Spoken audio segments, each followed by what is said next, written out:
L'histoire, l'imagination et les lieux nous amènent en l'an de grâce 1171 au XIIe siècle. Le prieuré d'Ambialet est déjà un monument au perché sur un site extraordinaire dominant une boucle du Tarn.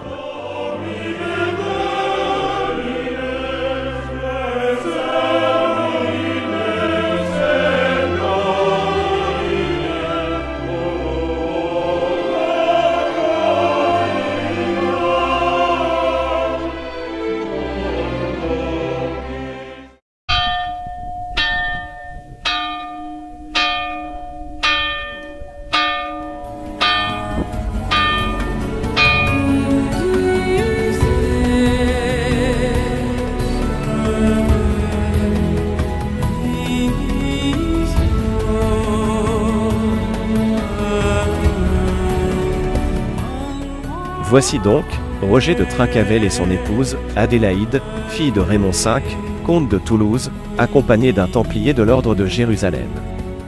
Le sombre hospitalier, lui aussi templier, appartient à ce mouvement qui donnera plus tard le mot et la structure de l'hôpital.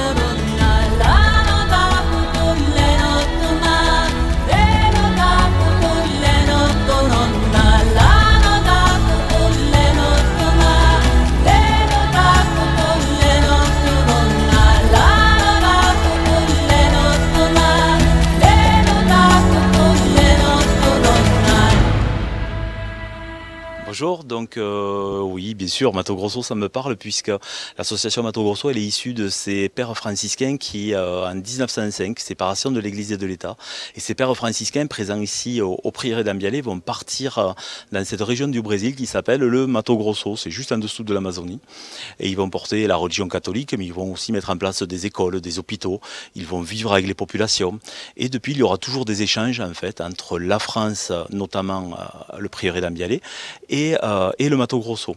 Alors, d'où le nom de l'association Mato Grosso, hein, qui est propriétaire aujourd'hui du site du prieuré d'Ambialet et de sa chapelle. Venons-en donc à ce prieuré qui est bien sûr ancestral. Je ne compterai pas les siècles, mais un certain nombre. Que se passe-t-il aujourd'hui? Je crois que c'est une récompense, une rénovation.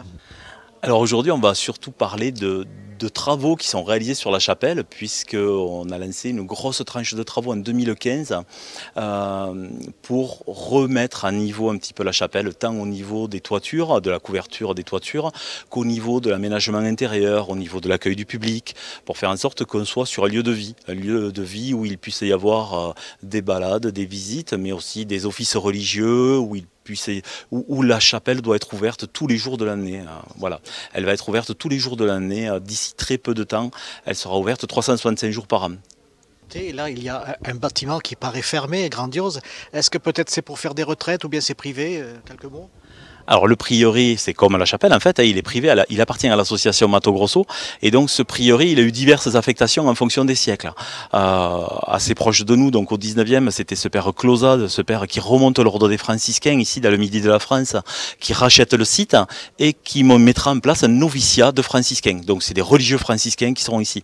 Ensuite, il y aura aussi une école privée où les enfants du secteur venaient, pas forcément pour être religieux, hein, mais ils venaient suivre leur enseignement ici au prieuré d'Ambialet. Un enseignement plutôt à la dure, plutôt difficile, mais un enseignement d'excellence, puisque tous ceux qui sont sortis du prieuré ont fait de très très belles carrières et ont acquis pas mal de savoir. Ensuite, il y a eu une université américaine pendant 15 ans. Aujourd'hui, l'université est partie, a quitté les lieux, donc on est en recherche de nouveaux occupants pour ce bâtiment, pour ce lieu, pour lui redonner vie. Il y a à peu près 1000 ans, il y a environ 1000 ans que c'est occupé. Donc c'est pas aujourd'hui que ça va s'arrêter. Et puis pour plus tard, quels sont les objectifs donc, de Mato Grosso ici à Ambialet? Mais donc les objectifs de Mato Grosso sur Ambialé, alors l'association Mato Grosso, elle œuvre sur le prieuré d'Ambialé, elle œuvre aussi sur le sanctuaire de Notre-Dame de la Drèche à l'Escure d'Albi. Mais sur le prieuré d'Ambialé, l'objectif, ça va être de poursuivre les travaux sur la chapelle pour avoir un accueil qualitatif du public, un accueil qualitatif tout en sécurité du public, et également de remettre une structure ici dans les locaux du prieuré pour continuer à ce que le prieuré vive et qu'il puisse rayonner sur tout le territoire du nord du département du Tarn. Prieuré, en fait, qu'est-ce que c'est qu'un prieuré?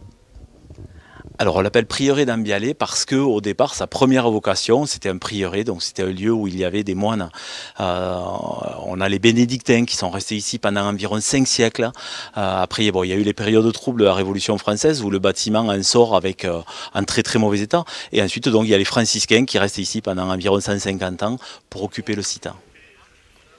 Écoutez, je vous remercie, je vous ai dit le principal et maintenant nous allons explorer les lieux en profondeur. Merci beaucoup.